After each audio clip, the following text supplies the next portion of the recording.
はい、皆さん、コンタコス、タルタコスでございます。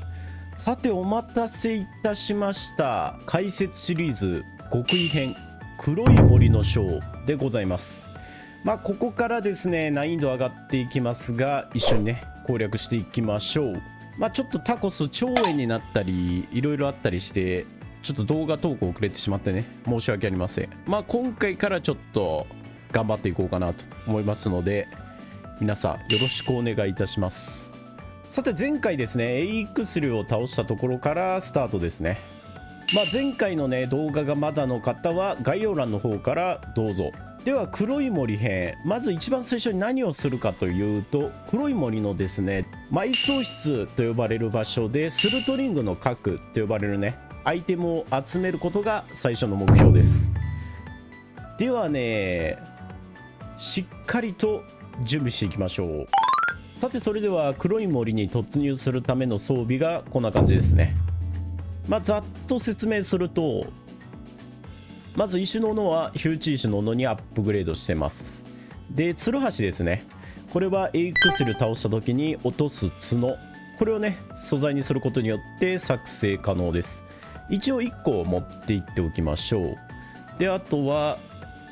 木と石、これ焚き火の素材ですね、必ず持っていきます。で樹脂5個、これはですね一応松明もし切れちゃった場合に簡単に作成できるのでちょっとだけ持っていってます。で食事は前回と変わらずですね。で革装備こんな感じです。で今回のポイントなんですけど、このね盾を2種類持っていってます。木の盾と木のタワーシールド、この2種類ですね。この2種類どう違うのかっていうのをちょっと簡単に説明しようと思います。このタワーシールドと木の盾、大きな違いはこのブロック力ですね。タワーシールドが100に対してこの木の盾は20なので、タワーシールドの方がブロック力はねすごく高いです。ですがこの盾とか、あと後に作れるバックラーとかはですね、パリっていうのをね取ることが可能ですね。敵の攻撃タイミングに合わせてタイミングよくガードすると敵をねよろめかせることが可能です。でよろめいた敵に対して与えるダメージは2倍になるので、戦闘が得意な方はこのね木の盾を使ってもらえればいいかなと思います。で逆に戦闘がちょっと苦手だなっていう方の場合はこの木のタワーシールド、これをね使っていただいた方がいいですかね。あそこにですねイノシシいるんでちょっと実験してみましょうか。今これは普通の木の盾でガードしてる感じですね。特にねダメージ受けないですね。イージーっていう難易度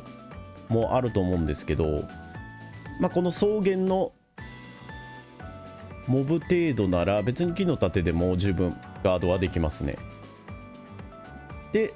タワーシールドに変えて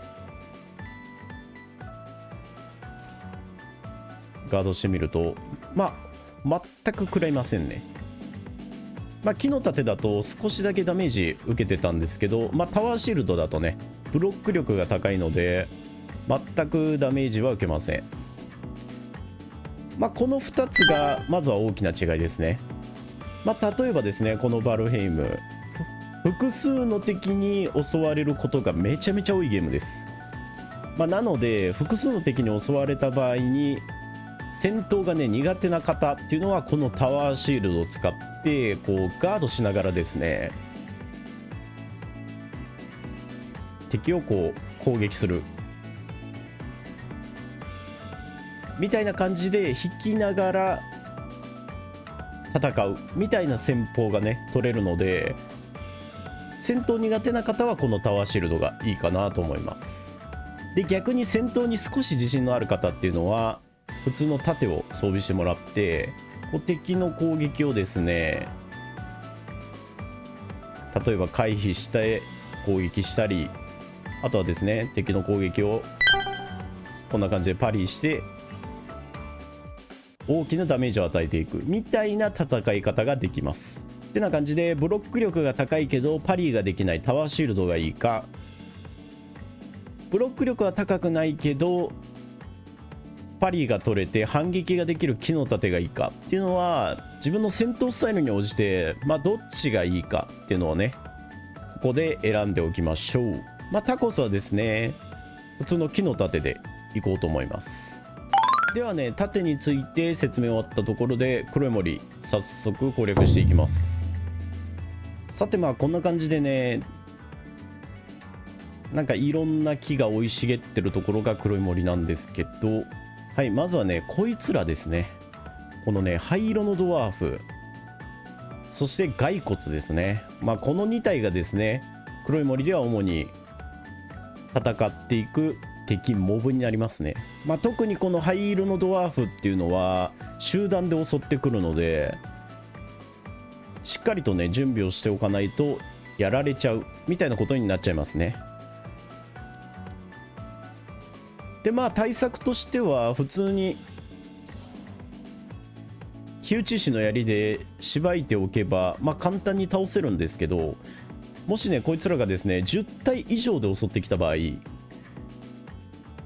このね焚き火これをね設置します。するとですね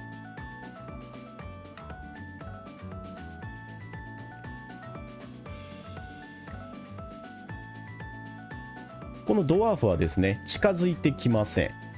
なのでこのドワーフたちに襲われてピンチな場合はこの焚き火を設置してね安全地帯を確保しながら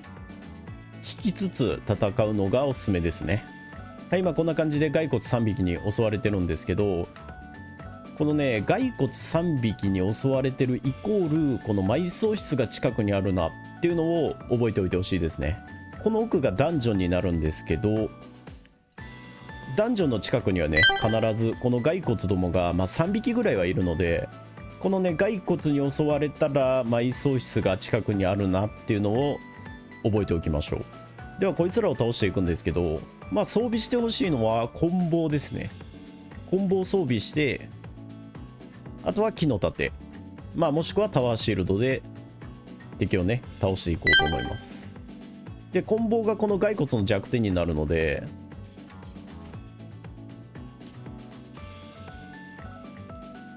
普通にガードしながらやっても倒せるかなと思います。できる方はですねパリ取ってもらって一気にこんな感じでね骸骨を倒すことは可能ですね。はい、こんな感じでございます。で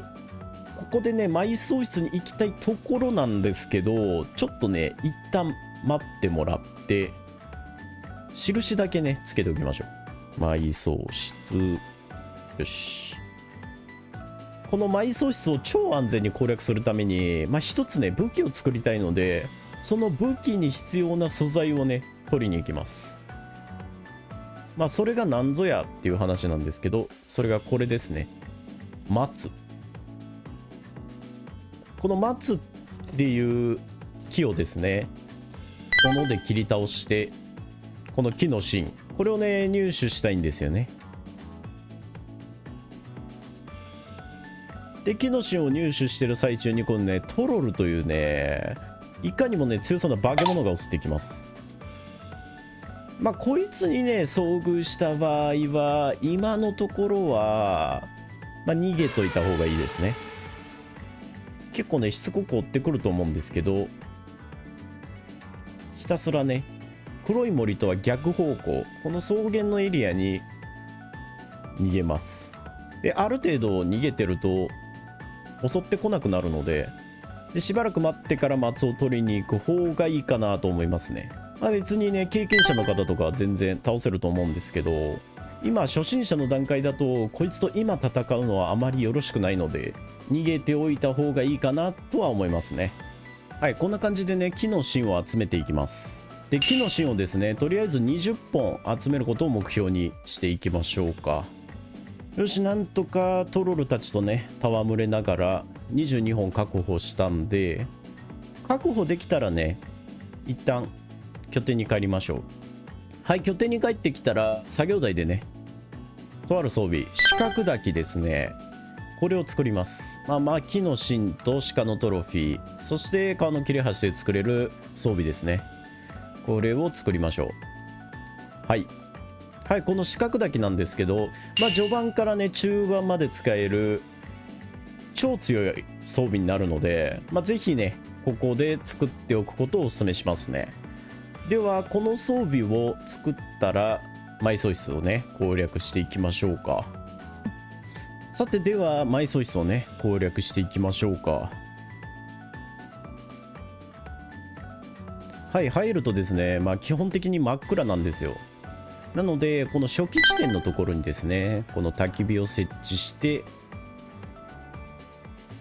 で進行中はですね松明、そして棍棒を持ちながら攻略していこうと思います。でこの道中のね黄色いキノコ落ちてるんですけど、これ結構ね優秀なスタミナ食になるので、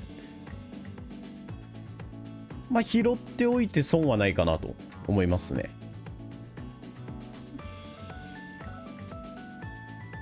はい、こんな感じでですね開けると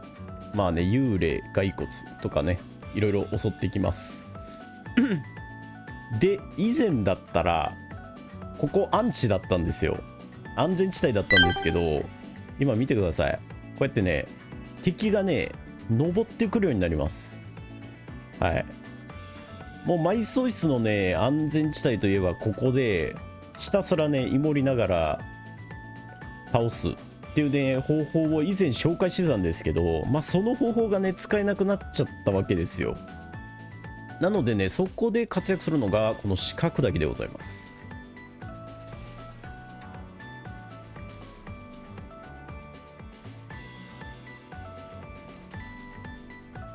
はい、ここねひたすら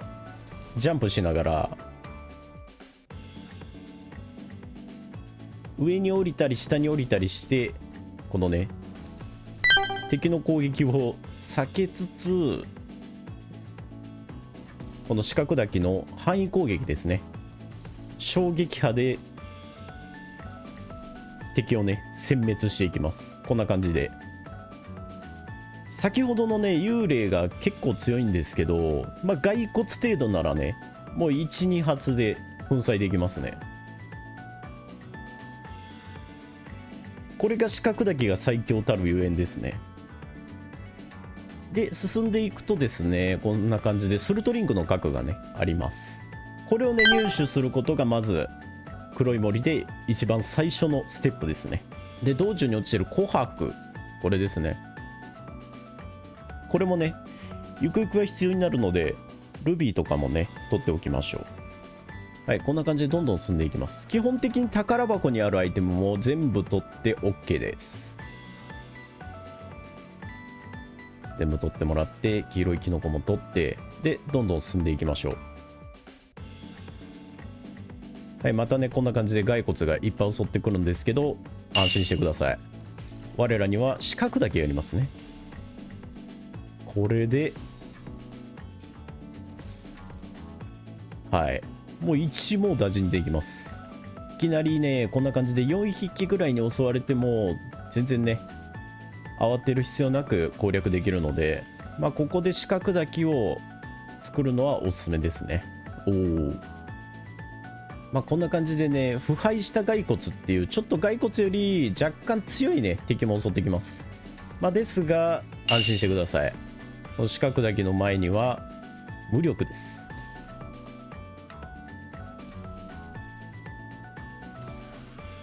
はい、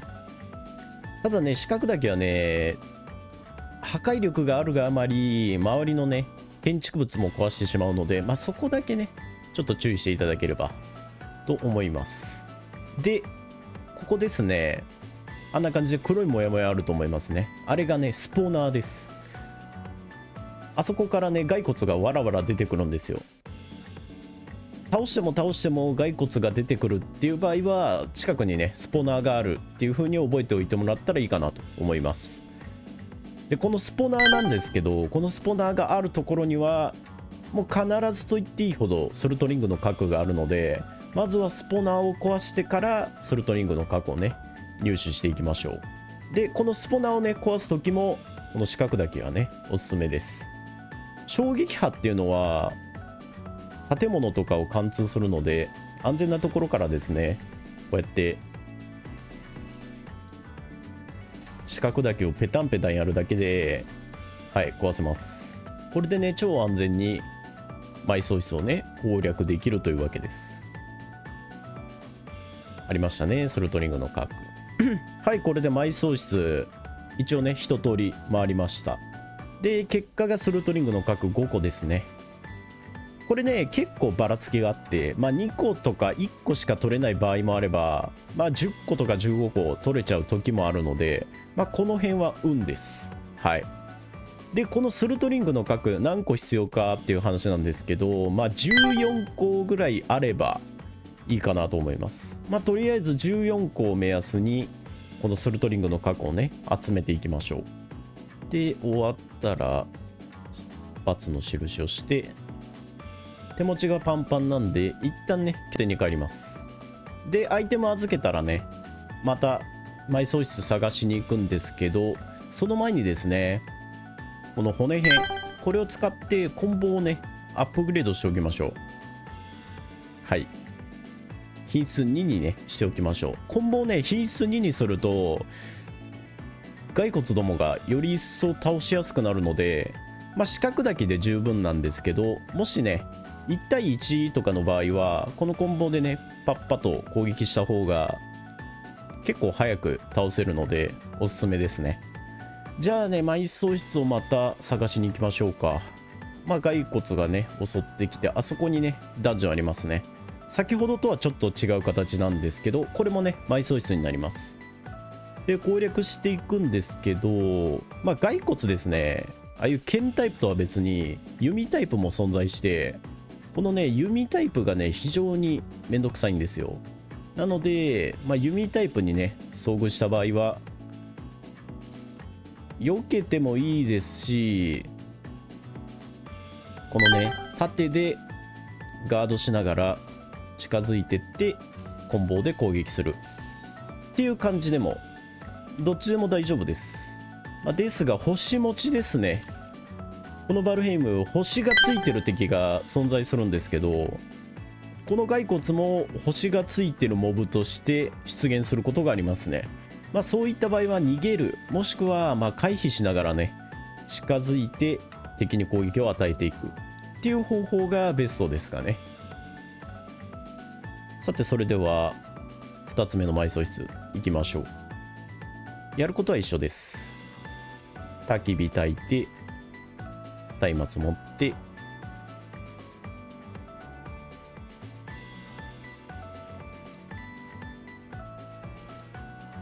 はい、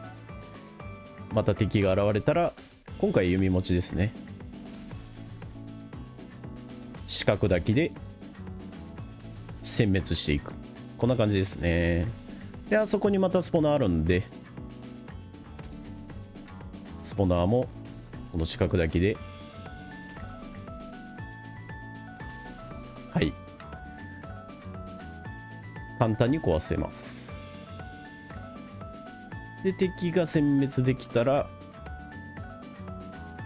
お宝を回収すると、簡単ですね。はい、また敵がいっぱい出てきたら四角だけを装備してペッタンペタンとで OK ですね。はい、2個目終了ですね。これ2個目でソルトリングの核がね5個集まりました。であと5個ですね。であと4つほどあればとりあえずは埋葬室巡りは終了してもいいかなと思います。ちょうどいましたね。あれがですね星持ちの骸骨です。結構ねダメージがイージーなんでそんなに痛くないんですけど、ノーマルとかだとねほぼほぼ即死級のダメージもらったりするので、この骸骨星持ちが出てきた場合は逃げるか、もしくはこんな感じで避けて敵との距離を詰めて攻撃する、このどっちかをね取るといいかなと思います。ただ初心者の場合はちょっと逃げた方がいいかなとは思いますね。で道中ですね、こういうブルーベリーとか、あとはですねこういうアザミとか落ちてるんですけど、まあこれですね食料になるので、できたらね拾っておいた方がいいですね。であとはね食料関連で欲しいのがこの人参の種子ですね。これ後々にですね人参を栽培することが可能なので、見つけたらね必ず取っておいてください。さてそれでは最後の埋葬室になることを祈って埋葬室攻略していきましょう。お、ちょうどスポナーがありますね。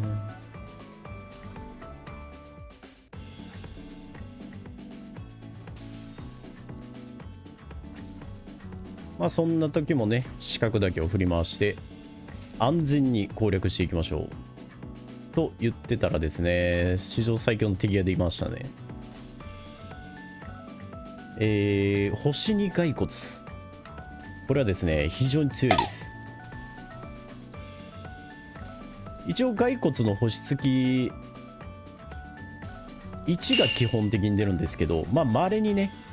さっきみたいに星2が出る時があります。で星2はですね敵の攻撃結構痛いので、まあ四角だけでねちょっと引きながらさっきみたいな感じで戦ってもらえればまあ倒せるとは思うんですけど、まあノーマルだと逃げた方がいいですね。はい、イージーだと四角だけ持ってたら立ち向かってもいいかなと思います。でまあちなみにですね星が1つ増えるたびに体力 100% アップ、攻撃力 50% アップっていうねわけのわからない仕様になってるので、つまり星2が出てくると攻撃力2倍の体力3倍とかいうわけのわからない化け物になるので、あまり戦うのはおすすめしないですね。まあその代わり落とすアイテム数は増えます。よし、もう壁越しに明らかに敵がいる場合はこの木のドアをね開けずに四角だけを木のドアの前から叩くっていう方法も有効ですね。敵に合わずに攻略することが可能ですね。はい、ここでですねまたありましたベグビシル長老ということでね、以前紹介したエイクセルのロケーション、これの長老バージョンですね。これ見つけたら必ずロケーション登録しておきましょう。まあするとですねこんな感じで長老の位置がね表示されます。こいつが次倒すボスですね。これ見つけたら必ず登録しておきましょう。はい、これで埋葬室3つ目攻略完了ですね。今回は核が12個。いや豊作ですね。素晴らしい。では合計ですね14個以上集まったので一旦拠点に帰ります。最後までご視聴いただきありがとうございます。そして私歓喜いたしますのでぜひぜひチャンネル登録の方やっていただけると嬉しいです。それでは今日はこの辺でお別れです。バイバーイ。